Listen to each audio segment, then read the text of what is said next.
Walton gets Yeah. it. Walton gets it.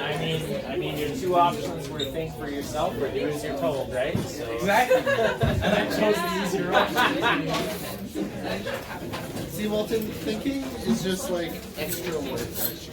Thinking is totally extra work. You're 100% right. That's why you just make decisions without thought. Oh. Make decisions. It just makes life so much easier. Yeah.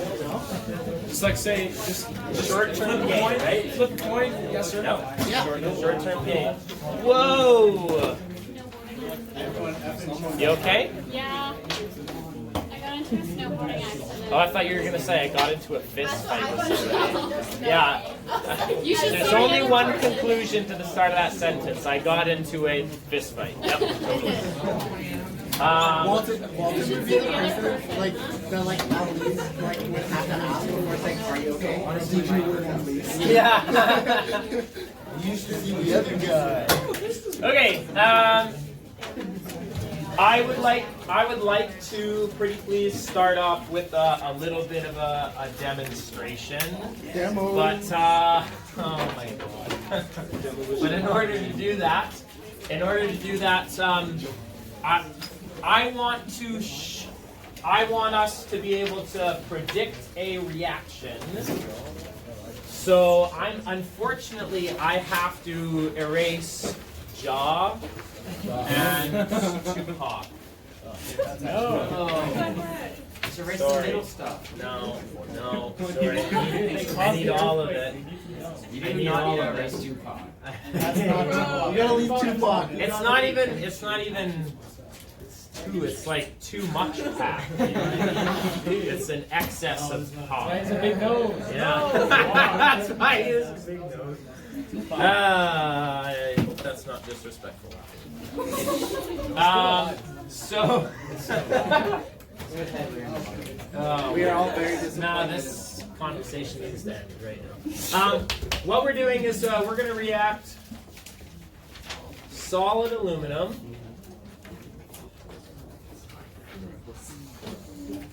with iron-free oxide. And so this is like a very basic. This is a very basic style of reaction. Does anybody remember what category of reaction we would classify this as?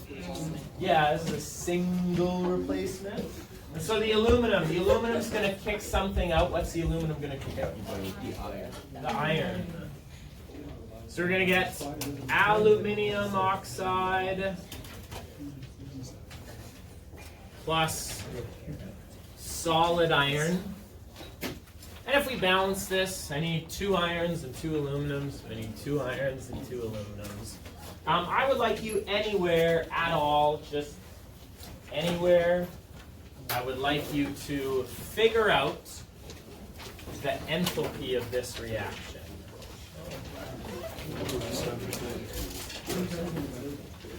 And I'll give you like a minute or two to try and figure this out. But it's pretty easy. It's pretty straightforward.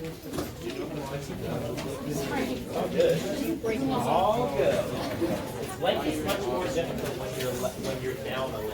Okay? Yeah. I'm also right-handed. So Yeah. No, I totally figured. You're not supposed to write down anything. And that's perfectly acceptable. That's perfectly fine. You don't have to write down anything. And I will print off the notes that I will print off. So just if you want to try and write that down, feel free. But either way, I'm going to provide. Okay. Yeah. I totally understand that people, as they're writing, it makes it a little bit easier for people to understand. Anybody figure it out?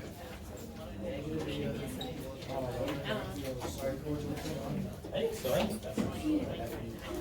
It's pretty easy, right? It's just one of these ones.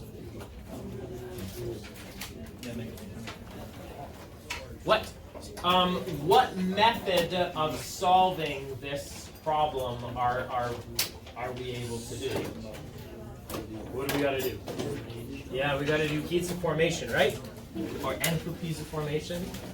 So it's the sum of the moles times the molar enthalpy of formation of the products minus the sum of the moles times the molar enthalpy of formation of the reactants.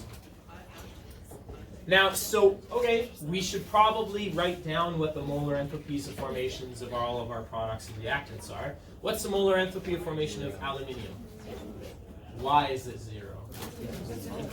It's an element, and it takes 0 energy to turn aluminum into aluminum, right? We already have it. So this is 0, so that means iron 0. So what about Fe2O3? Negative 824.2 kilojoules per mole. And then what about aluminium oxide? 1,675.7 kilojoules per mole. Well, this is pretty straightforward, right? We're going to go products minus reactants. So we've got 1 mole of that stuff, 7 kilojoules per mole. And we're going to subtract 1 mole of this stuff, 824.2 kilojoules per mole.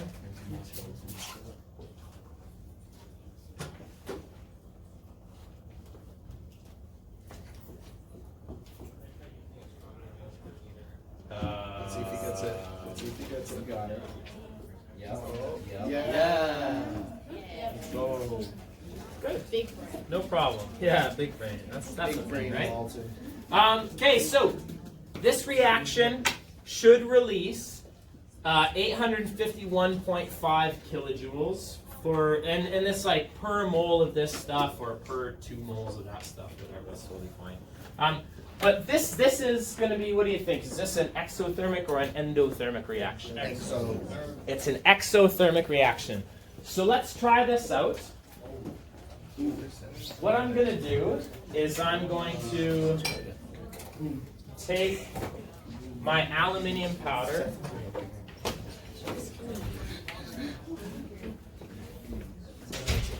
So I've got, It's gonna blow up. yeah. Uh-oh. Okay, so I've got aluminium oxide, sorry, iron 3 oxide here. Does it, what kind of color does it look like? brown, red. Yeah, brownish red. It looks, the best color I can describe for this is Mahogany. rust. This is mahogany. No, but that's okay. That's okay. Well, I like the word mahogany. I'm fine with that. But no, this is rusty, right? Why is it rusty looking? Because it's rough. Because it's rust. Okay. All right. Good talk. So I'm gonna pour. Whoa, that's You just found like an old beat up truck on like those. They just start sanding it off and collecting the iron. Okay, and then we've got aluminium powder. Aluminium powder is just kind of this fine powder of aluminum. blow up. Perfect. And so, okay, I'm curious. I put them together and nothing's happening. Oh, I know. Oh, I have to stir them up, right? You gotta add water. It's like you need to get the ions out. I need some ions in here, right? Yeah. Well, there are ions in here. It's just that they're bound to something right now. Yeah. Each other. By the so I'm gonna try and stir it up, right? And I'm gonna try and mix it all up together and everything. And you did it, Wilson. Whoa! I can feel the heat from your wind. Oh, I thought it was gonna look cooler. We made it into Just mixing 2 powders. So what's the big problem with this? Ions. There's nothing but It's not that I need ions. That's not it. So this is okay. Oh, there's not enough energy to. Let's draw a potential energy diagram of this. Let's draw a potential energy diagram. And what what has more energy? Do the reactants have more energy, or do the products have more energy?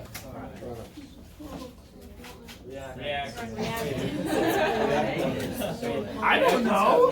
Potential energy. That's my question. 824.2. It's 824.2. Okay.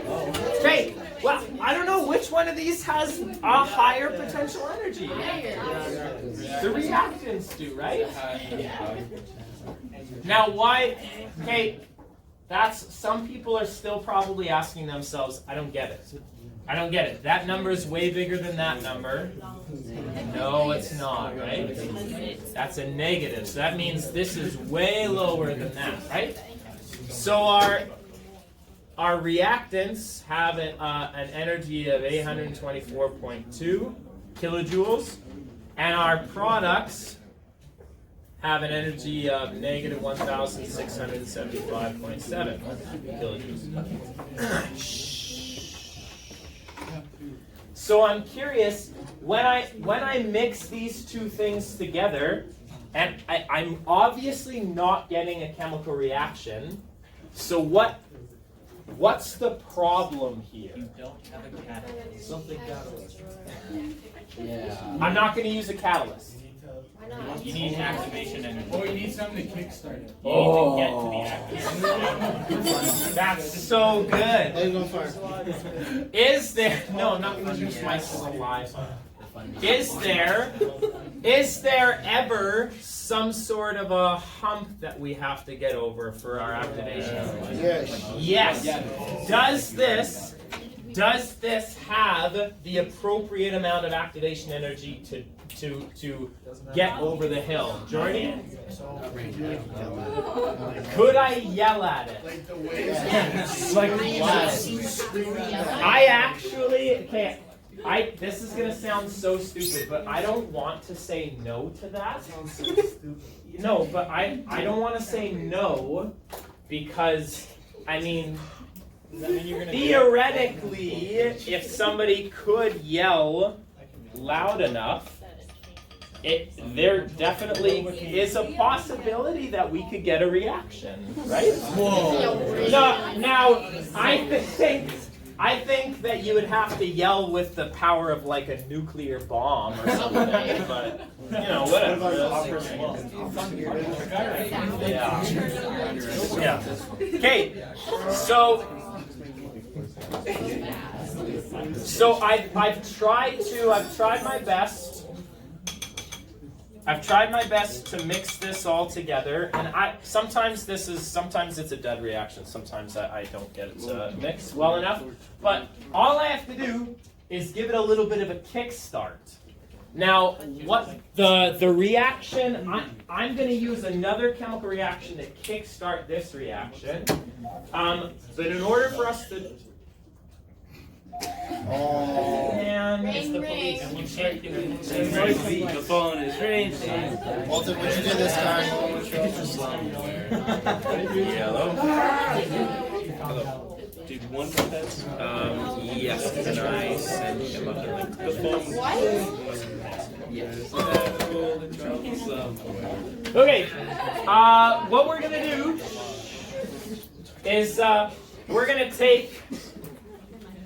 gonna take a little strip of magnesium and we're gonna burn some magnesium. So this is kind of weird, but whatever. I'm using 3 different chemical reactions, or 2 different chemical reactions to kickstart this reaction. First thing I'm gonna do is I'm gonna take what's in here, which is propane. I can never remember if it's propane or butane. So here, I'll open it up, I'll light it on, and yeah, okay, burny stuff, whatever the fun. And then what I'm going to do is I'm going to stick this strip of magnesium into that clay pot. Yeah, and then I'm going to light it on fire. So this is almost like, what's the little thingy heading towards a bomb? A fuse, good. Thank you. So this is going to be the fuse to light our reaction. And sometimes this is does, sometimes it's not. But we're not allowed to do this reaction inside, so we got to go outside. Is that okay? Oh, because it's going to blow up. Yeah. Is it really cold outside? No, it's Yeah, not. I thought today was a pretty good day to do it, right?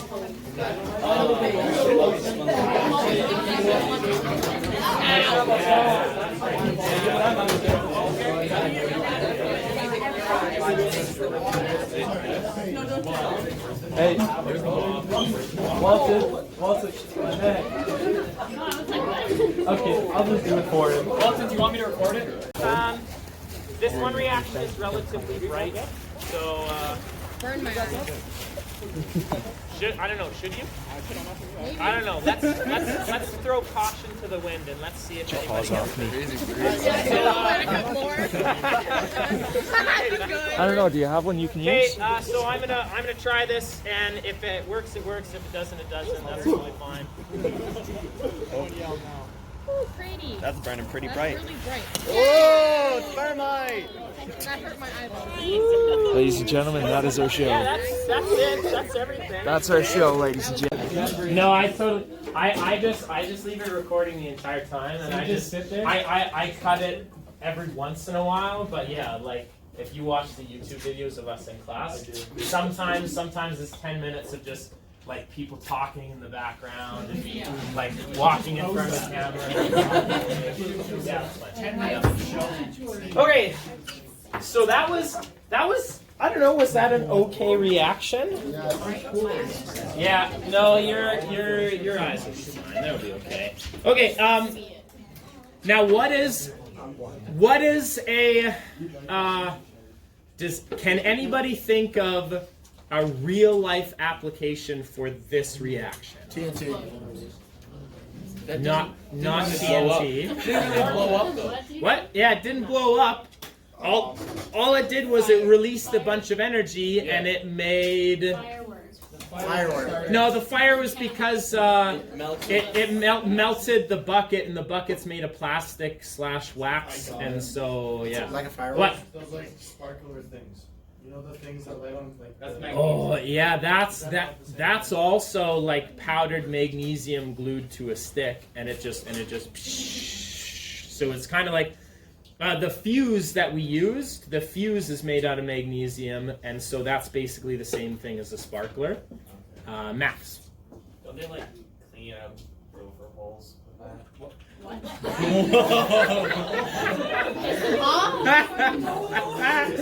Oh my god. I have no idea if they clean out gopher holes. Can you search it up? Oh, that's so good.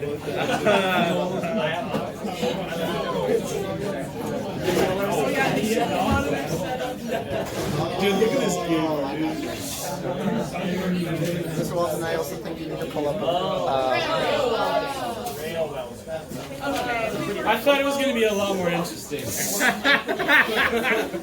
What could be, Denver? Tell me what could be more interesting than the safety of our railway transportation line. Not trains. Using fireworks as like Harry Potter ones. Yeah. That's more interesting? Oh, yeah. Yeah, okay, that would be more interesting. Okay, I don't know if you saw that. Okay, let's go back and rewatch it then. Perfect. So, what they're doing is they're tying together two sections of railway line. Yep. And these are almost exclusively made out of just straight up iron. They're not necessarily steel. It's my understanding that they're basically 100% composed of iron.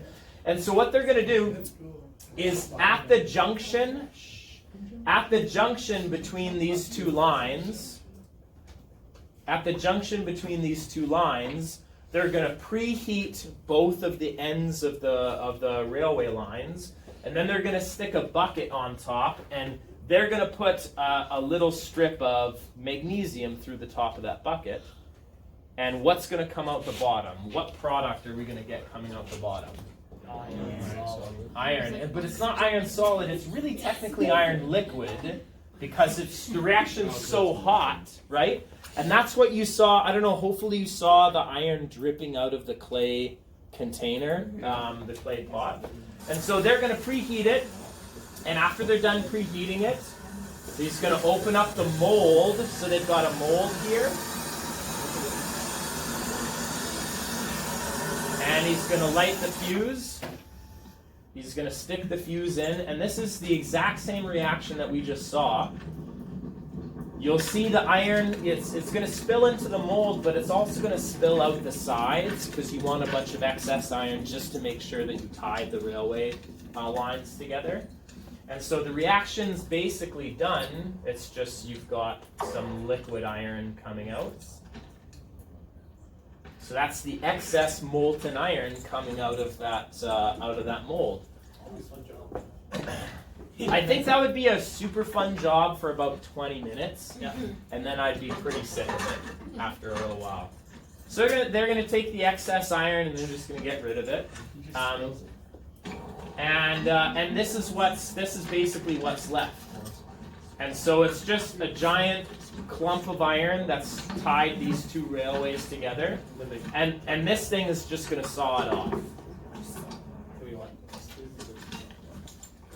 So it's a little while. They're just going to clamp off the sections. They're basically cutting off certain sections, right? And that's that red hot iron that's still formed. And then they're just going to grind it. So there's going to be a little instrument here that's going to grind it off in a second.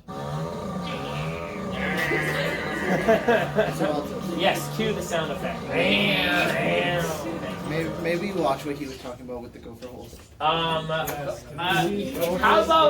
about after class everybody individually Googles it, and then more work than we need to do. Remember we were talking about working too much? Yeah, I know.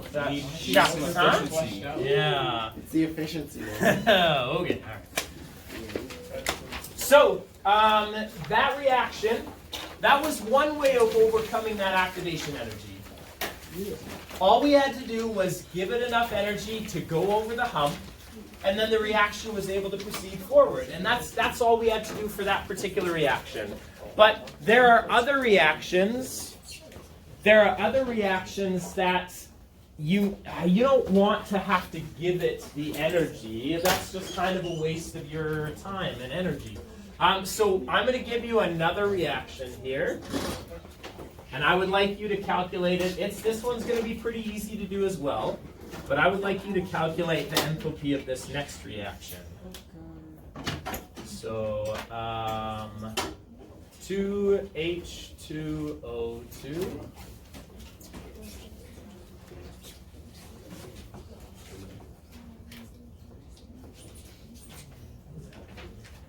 I would like you to just calculate the enthalpy of this reaction as well. And I'm not going to go through the steps on how to do that. It's the exact same as it was before.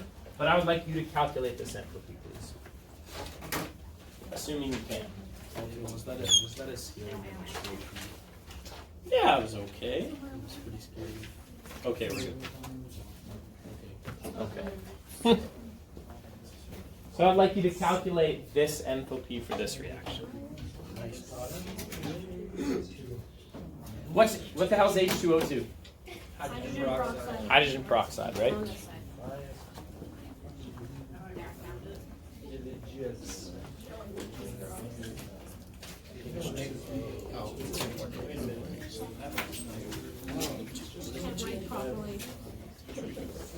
I did my physics quiz, and I swear it was just like ripped, like all over the place.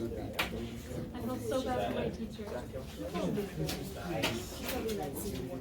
Probably. Oh, so it's doubles, right? Yeah. Because there's two of these and two of these. So did other people get negative 196 kilojoules? Yes. Okay. So the enthalpy of this reaction is negative 196 kilojoules. And so, is this an endothermic reaction or is this an exothermic reaction? It's exothermic, so we could draw basically the exact same graph. We've got our H2O2 liquid up here, and we've got our products, 2H2O liquid plus O2 gas. And there's going to be a certain amount of activation energy involved in getting from our reactants to our products. Now, I also have this kind of set up a little bit. I don't know how much of a mess this is going to make. Oh, well. Oh well. Whatever.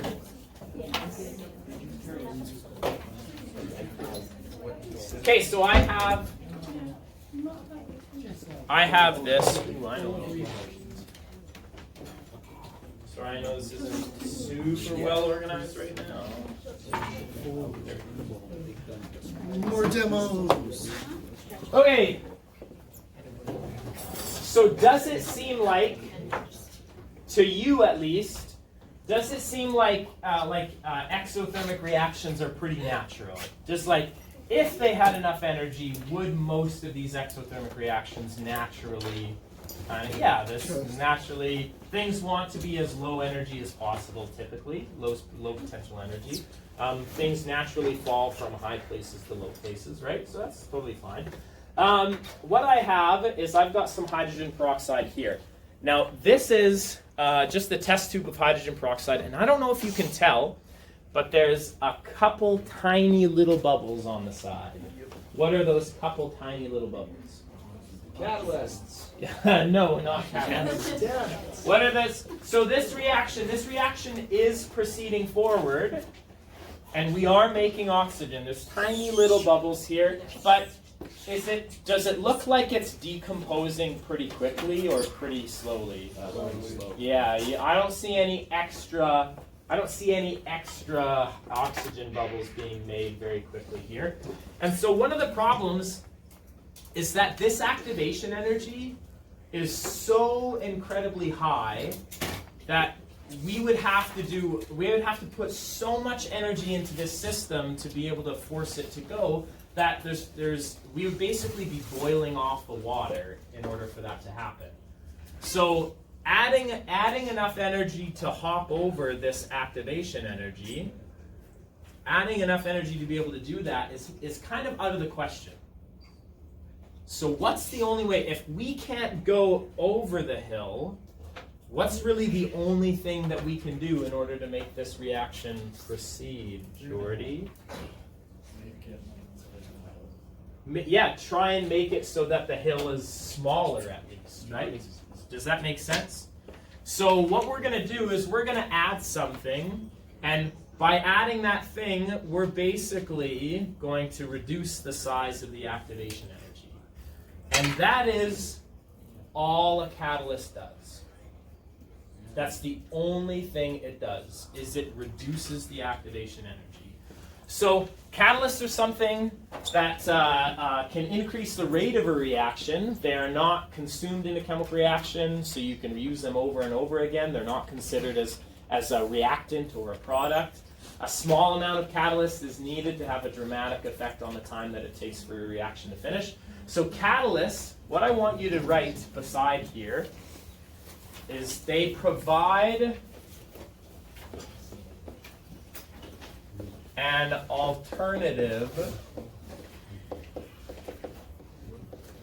pathway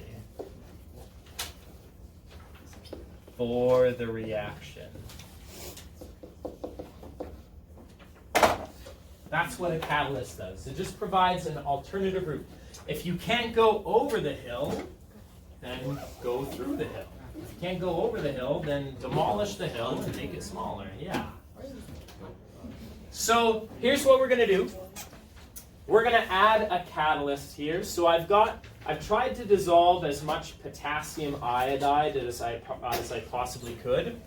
Now, the way you represent a catalyst is it's not a reactant and it's not a product. So if it can't go on the left and it can't go on the right, where are you going to put it? In the middle. So I'm going to say that we're putting potassium iodide as our catalyst. The catalyst is not being consumed during the reaction. So let's try this out. I'm going to try, I don't know how just whatever. So I'm going to try and add my catalyst to our hydrogen peroxide, and we'll see what happens here. So 3, 2, 1, good, perfect. So can you see bubbles forming more rapidly than they were before? Yes. Yes. Now, this is an exothermic reaction, so what do you expect to happen to the water, the temperature of the water? It should heat up, right? Can you feel the bottom of that? Oh yeah, that's warmer. It's dripping. dripping. It's significantly warmer than you would expect it to be, right? Whoa. Yeah, sorry. Oh, you got on So- major sign. Oh no. Yeah. Oh no. And you know it's iodide. Iodide is it reacts with starch, and there's starch in paper, and it turns it black. I don't know. Is there anybody in biology right now? Have you ever done the iodine test? Yeah. Okay. So it's making iodine. Also, the iodine, right? It makes your hands turn like yellowish. So hopefully you're not hand modeling. Hopefully you're not hand modeling anything anytime soon. Yeah, okay. Well, too bad. So if you guys want, you're more than welcome to wash your hands off, but it's not going to help. So your hand's going to be dyed yellow for the rest of time. No, don't do that. Okay. So common catalysts. We've already seen a bunch of catalysts before. In our last unit, when we were talking about voltaic and electrolytic cells, we were looking at some catalysts, like some inert electrodes are often catalysts as well. So platinum or other inert metals, enzymes, you need to know that term. Anybody in biology will naturally know that term. But an enzyme is just a protein that helps facilitate a reaction, so it's a catalyst. Often acids or bases. We will deal with acid catalysts in our next unit, in the organic chemistry unit. So we will talk about some acid catalysts. Perfect. So how is it that a substance that doesn't react can affect a reaction? Well, remember, it's by adding that potassium iodide. Did I change the energy of the reactant? Did I change the energy of the products? No, we're still making the same thing from the same thing here. So the total energy of the reactants and the total energy of the products doesn't change. What's the only thing that changes? The energy required to get over this gap, right? So the activation energy, that's the only thing that changes. So because the activation energy changes, it increases the rate of the reaction, or the speed of the reaction. So the activation energy is related to the rate of the reaction.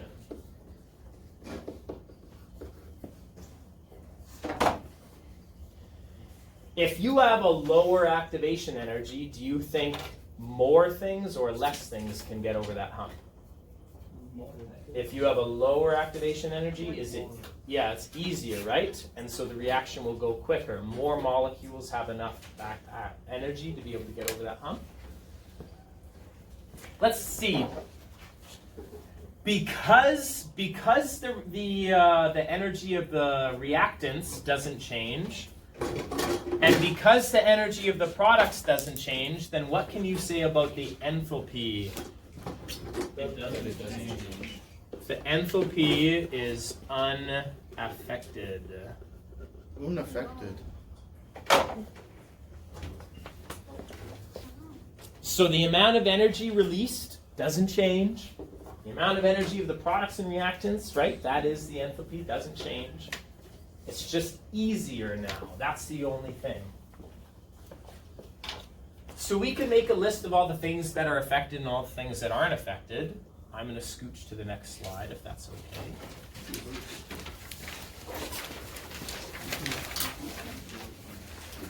So our catalyst, for example, I'm going to say H+. Here's a catalyst. So what kind of a catalyst would I have to add to this reaction to make it go? What is this classification of compound? Acid. So you just have to add an acid. Any acid, for the most part, will do. Catalysts do, what do? They decrease the activation energy. And remember, if they decrease it in one direction, do they also decrease it in the other direction? Yeah, if the activation energy is decreased in the forwards direction, then it's also decreased in the reverse direction. So we decrease the activation energy. Because we decrease the activation energy, what results from that?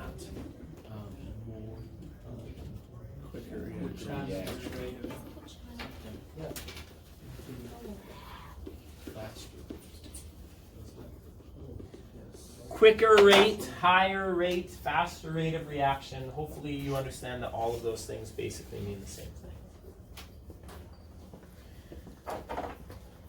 Catalysts don't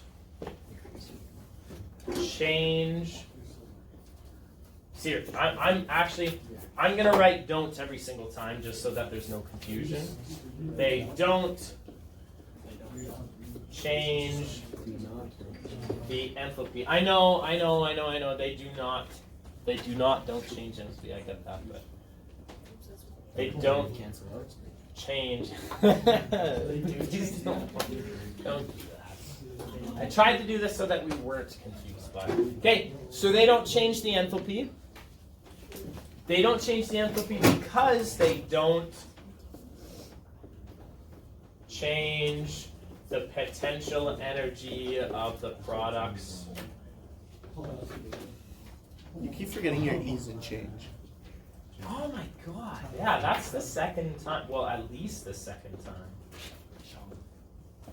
Right? Enthalpy is related to the products and the reactants. Now we're gonna go way back. Catalyst. When I added this catalyst, was I adding a product or adding a reactant? No, sorry, that was backwards. Was I adding a reactant or adding a product? No. So because I'm not changing, initially I'm not changing the concentration of anything, it doesn't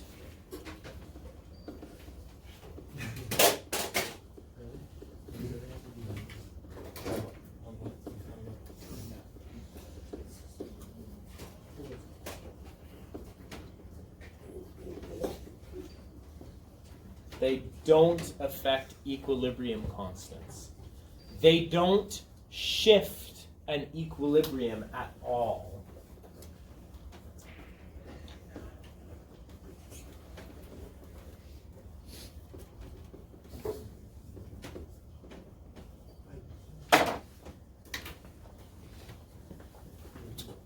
If I gave this hydrogen peroxide, I've got a little bit more left. If I gave this hydrogen peroxide enough time, would all of it eventually decompose into water and oxygen? If I gave it an infinite amount of time, all of it totally 100% would. Okay? Absolutely it would. It's just that it would take a really long time for these individual molecules to get enough energy to overcome this gap. Okay? When I added the catalyst, all I'm doing is I'm just decreasing the amount of energy required to get over. I'm not forcing them to get over. I'm not forcing them one way or the other. I'm just allowing more of them to do what they naturally want to do. So I'm not shifting the equilibrium. Max. Is that why on our equilibrium test a long time ago it had a catalyst designation? Yeah. It was, I think, one of the questions was, yeah, whatever. But yes, you're totally right. Huh? Okay. So now, that's not the only catalyst that I could use for this reaction. There's lots of different catalysts. Does anybody know what this is? Oh, is that Vegemite? No, it's not Vegemite. That's what it looks like. It totally does look like it. What? Yeast? It's yeast. Ah. So what type of catalysts do you think are found in yeast? Makes it rise, so. Yeah, we use yeast to make bread, right? Yeah. They allow reactions to turn, lactic acid to turn into carbonic acid and make carbon dioxide. But what type of catalysts? What type of catalysts are going to be found in yeast? Enzymes. Perfect. So it's been a while since I've done this one. Let's see. I'm going to add the yeast to it. Woo! That's it. Yeah, that's it. First place. But is it reacting more vigorously than it did before? Yes. Yes. It's just that the yeast all got stuck. Oh no. Red. Whatever. Red. Yeah. Red. Anyways. Never allow blood to make sure. Yeah. It's gonna start poaching holes in water. Okay. I asked. We're not going to do this right now. I asked you to get this done by the end of class today, right? So I just want you to know that there's lots of different catalysts that we can use in industrial processes. This is part of the curriculum. The Alberta government does want you to know like different types of catalysts that could theoretically be used in different types of processes that are involved in the production of petroleum products. Okay, so just letting you know right now. Okay, so what I want bring your attention to this slide. So just turn the page over if you got it. A student performed a reaction with and without a catalyst. What I want you to do is I want you to identify which graph represents the catalyzed reaction. I'm going to give you 30 seconds to think about this. So either A or B. 30 seconds to think about this. Which one do you think is the catalyzed reaction? It can't be here, right? It can't be here. The catalyst.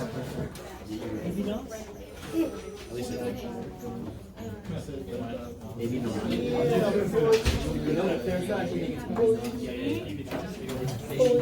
I know. Yeah, where your egos at? Seriously? No. No. You said it was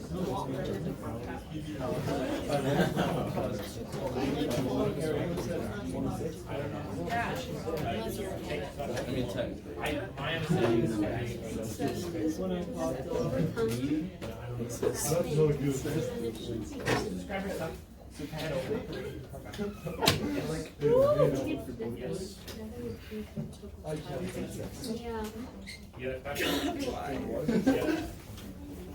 Why does it do this? I was like, why are we doing this? Monsieur Walton. Monsieur. No. Good guy Walton. Yeah, any just full list. Draw me the effect that a catalyst would have. Yeah. Pick me. Okay, you. Yeah. Oh, yeah. I Okay, think before I'm picking you. Which graph? I think it's B. You think it's B? Why? Because it like I do rises in a shorter amount of time. It's faster, right? Yes. Perfect. Good. Okay. Does that make sense? Yes. Graph number B. Jesus. Graph letter B is faster. It's occurring faster, right? It's the same rate. We reach the same temperature. It's just we get there faster. That's all. what's your favorite number again? The answer is No. Yeah, there's some questions here. Are there some diploma questions? Yeah, I wanna give you 5 minutes, and I want you to just try a couple of these diploma questions, please? There are textbook questions there. When you've done the diploma questions, answer the textbook Oh, questions. cellular respiration. It's Cellular respiration. It's from a very basic understanding. It's not like So bio. anybody, is that bio 20 or 30? 20. 20. So anybody who's taken bio 20 will like immediately already know all of this information for the most part. immediately hate all of it. Yeah, that's This is okay. more basic, so I can do the It's all about oxidative phosphorylation, right? Yeah, hell yeah. Listen, they're all redox reactions. Come on, we've done redox reactions. Yeah, but I shouldn't get excited. I love it. You like both? I love like I love both. Yeah, I really like biology when I was in high school. And I got into university and I thought, yeah, this is And then you're like, I'll do chemistry instead. yeah, I'll do chemistry instead. That's right. I actually literally switched from a bio major. I was in a molecular genetics program in my first year, which just means biology, and then I switched into organic chemistry. But that was the program I was in. It was called molecular genetics. But in your first year, you're just a general science. So I hadn't actually specialized in order to call myself a molecular genetics student. You know what I mean? Yeah. So I was just taking general biology, general chemistry courses. Yeah. Just only because I grew up in Edson. My grandparents lived in Edmonton, and so I was either I was going to the U of A or the U of C, and I could live for free in Edmonton. So yeah. So that's why I was yeah. And my education. That's because I lived in Edmonton when I did.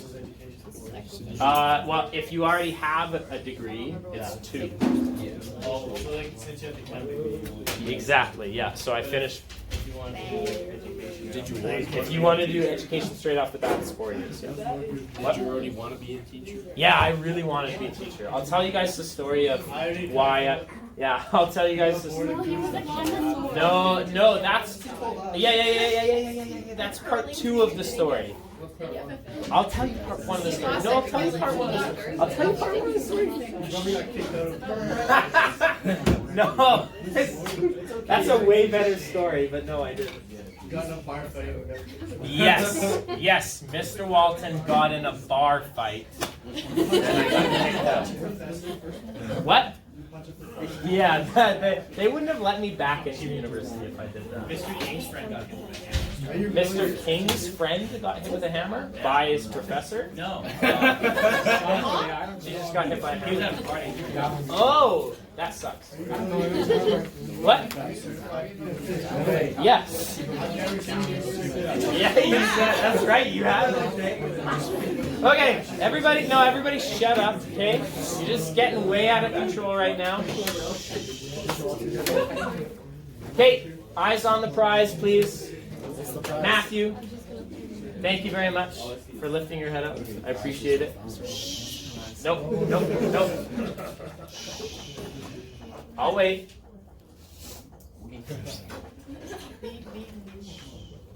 Okay. Decomposition of hot potassium chloride to solid potassium chloride, blah, blah, blah, blah. When manganese 4 oxide, right, this is manganese 4 oxide, is used as a catalyst, the enthalpy change for the decomposition of potassium chloride, what? A. And you don't even have to do any work, right? Because are we changing anything about the reactants? No. Are we changing anything about the products? No. So the difference between them is going to stay the same all the time. Perfect. Okay, next one. One of the byproducts of the cracking process used the oil refinery, blah, blah, blah, blah. Always read this question first. Which of the following energy diagrams represents the energy changes for both the catalyzed and uncatalyzed reactions? So first of all, what I want to bring your attention to is what's higher. Is the reactants higher than the products, or are the reactants lower than the products? Is it exothermic or endothermic? It's exothermic, so the reactants have to be higher, right? So immediately, which two graphs can you cross off? B and D. You can immediately cross them off, right? Okay, now between A and C, which one is this? C. So why is it not A? They don't change the product. Yeah, the catalyzed reaction doesn't change the products. What? Ah, no, absolutely not. Perfect. Okay, does that make sense? Yes. Okay, now we're gonna talk for like 10 minutes about something that we were supposed to talk about literally the first day of this unit. But I like to leave it till the end because this is such a quick thing that This bio. yeah, this is bio. Okay. Yeah. Yeah, I know. I thought I took a chemistry class. Whatever. Okay. There's a reason I didn't take bio.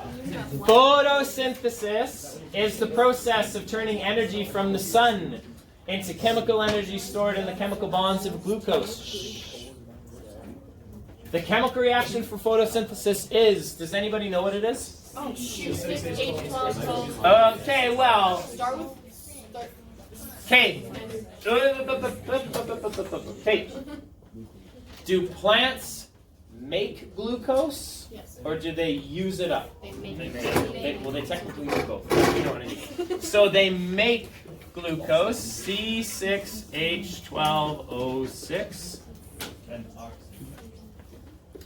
and they also produce oxygen.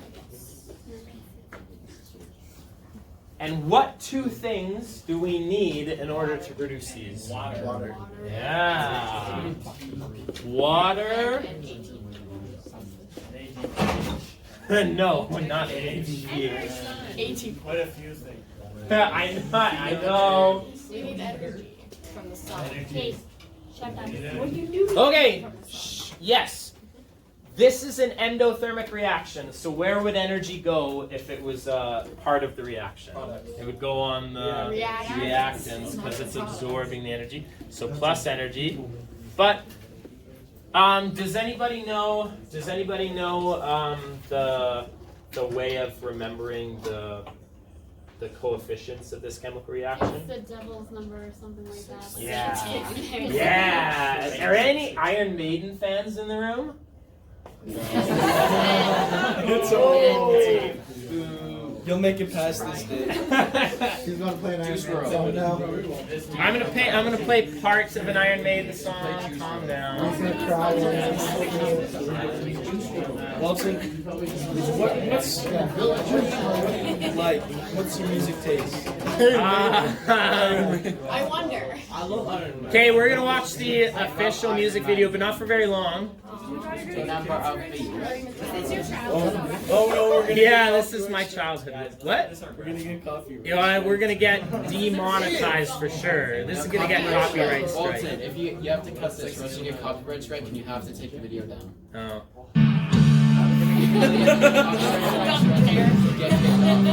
We'll see how it goes.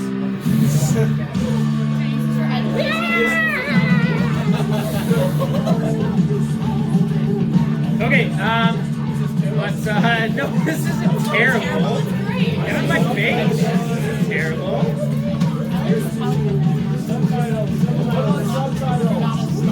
Here, let's turn on. Subtitles aren't on here.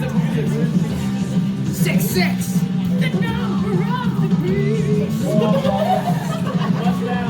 Can I have a concert, please? Hey, that's your semesterly dose of Iron Maiden. Where do I buy tickets for your concert? You don't want to do that.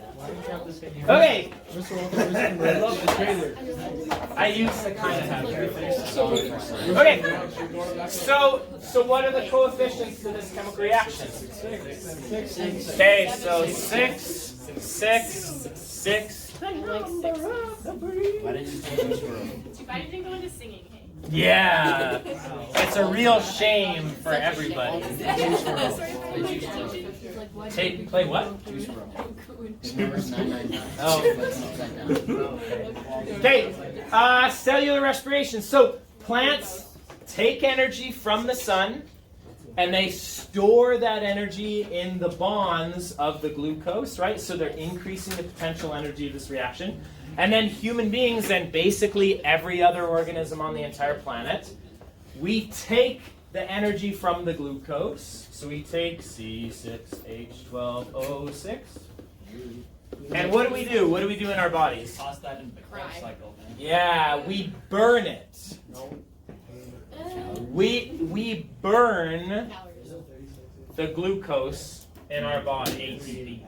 So 6 oxygens, we make 6 carbon dioxides, and 6 waters. Now, what I want to bring your attention to, when we burn glucose in our bodies, we make different products than if we were to burn glucose in real life, like just burn it.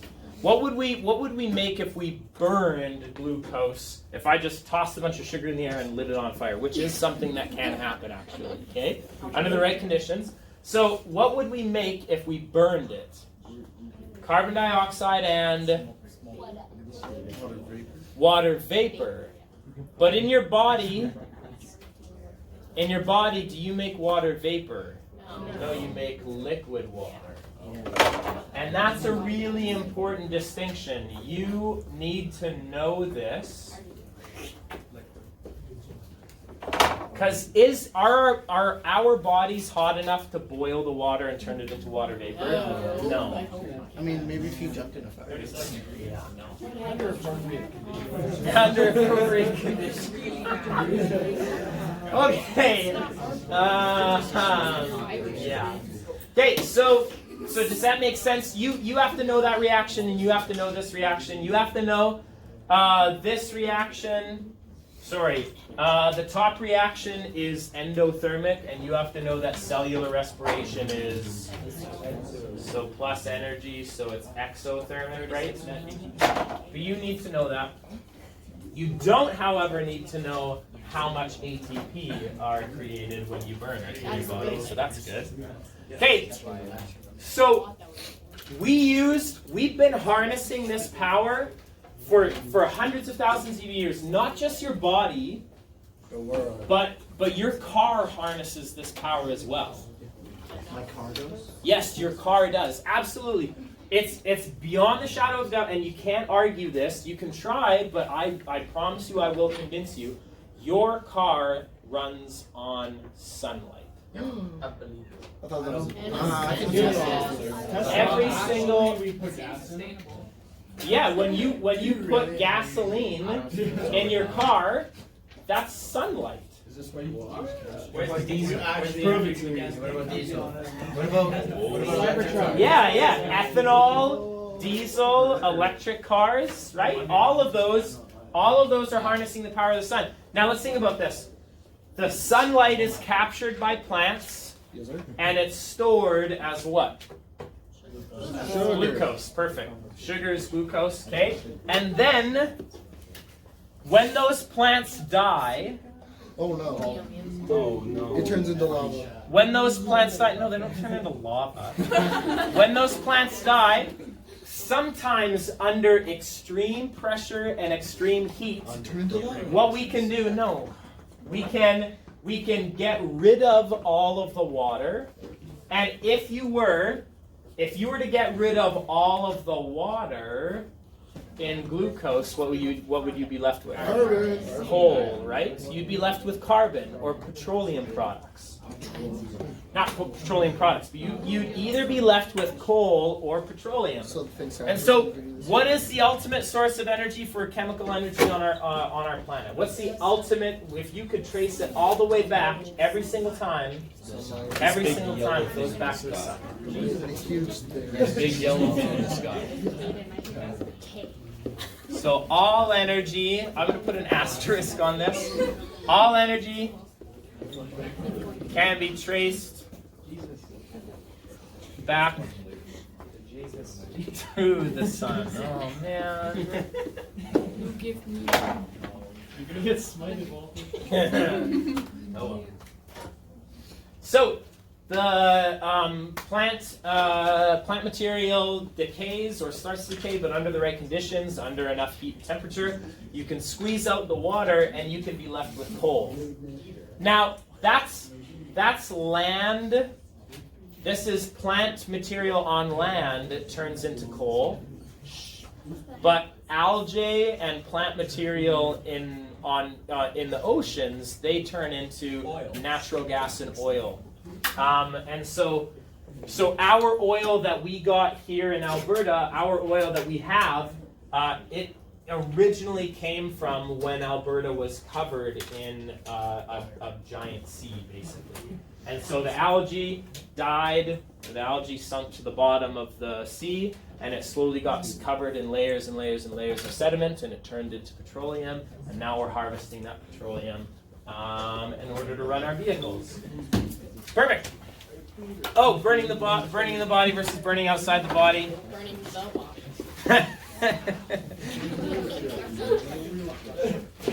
So in your body, we make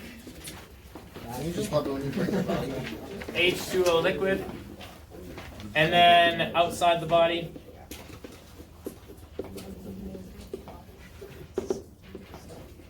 we make or produce H2O gas. And I've got one final diploma question for you to answer. I thought you were going to say demonstration. No, there's two. I already did all my demonstrations. Mr. Walton, I think we need to do a lab about this. Yes, sir.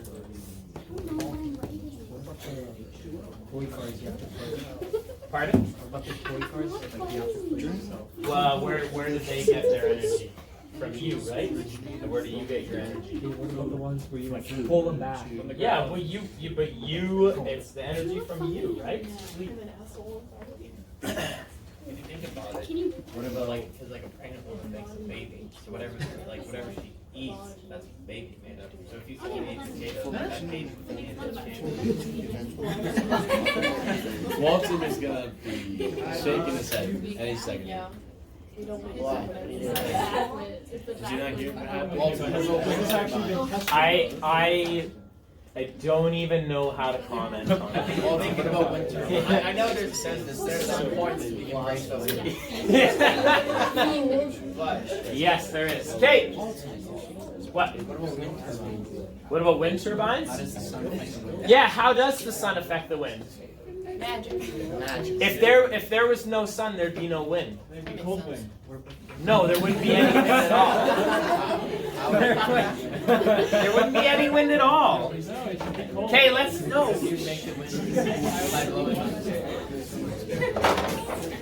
Okay.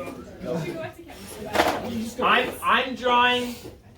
I'm going to draw something just for a second. That's a terrible arrow. This is a beach. Wow. Yep. That's water. This is a lake Where's Walton? or an ocean or something like that. And Mr. Walton. Mr. Walton's playing volleyball.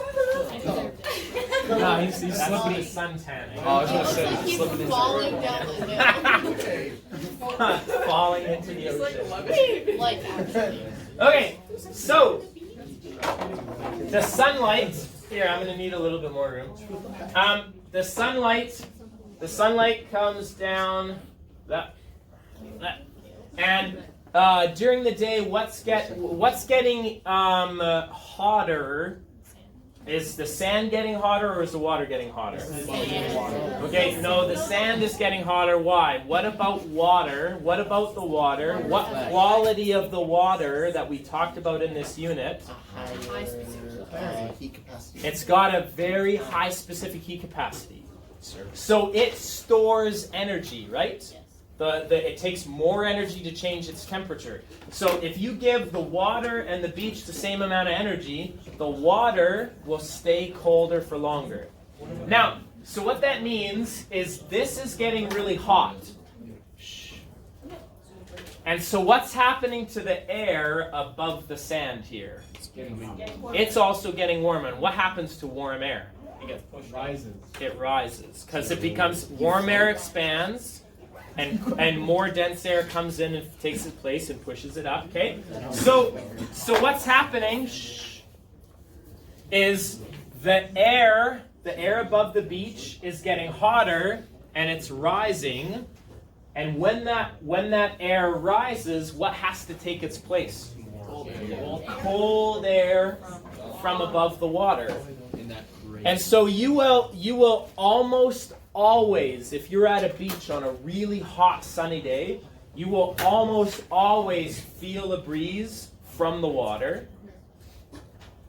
So what's causing the wind right now, Joe? The sun. Okay, then at night, there's no more. There's no more sun. Yeah, there's Only moon. Now at night, there's no more sun. Yeah, half my face is gone. That's fine. There's no more sun to heat up the beach and the water.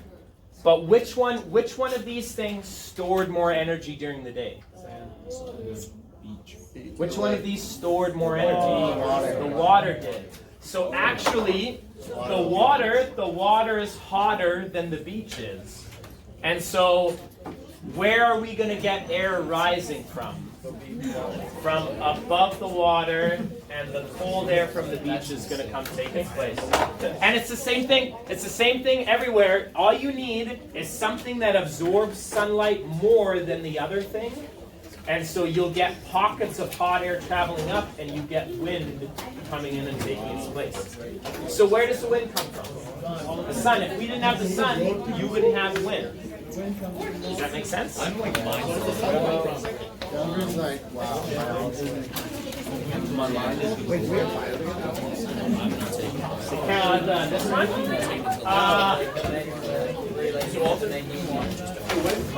The magnesium, what we did was we took magnesium oxide and we turned it into magnesium. But we had to put in energy. Where did we get our energy from? Burning fossil fuels in the sun. So the sun made living things, the living things made propane. Yeah, the sun made living things, the living things died, and they made petroleum. From the petroleum, we're going to get propane. From the propane, the same thing. We get hydrogen peroxide from the reverse of the reaction. But we have to put in energy in order to do it. Any endothermic reaction that we need to do. Any endothermic reaction that we need to do. We get that energy. You don't Okay, an aura of energy. I will say this. I put an asterisk there for a reason, Joe. And the only other thing in here that where we don't get the energy from the sun is like geothermal energy. And so geothermal energy comes from the radioactive particles in the from the center of the Earth. And so, but where did we get those radioactive particles from? We got them from other stars that blew up, right? So maybe not the sun, but other stars. So we can confidently say that all of the energy on our planet we got from stars or the sun. It's very good.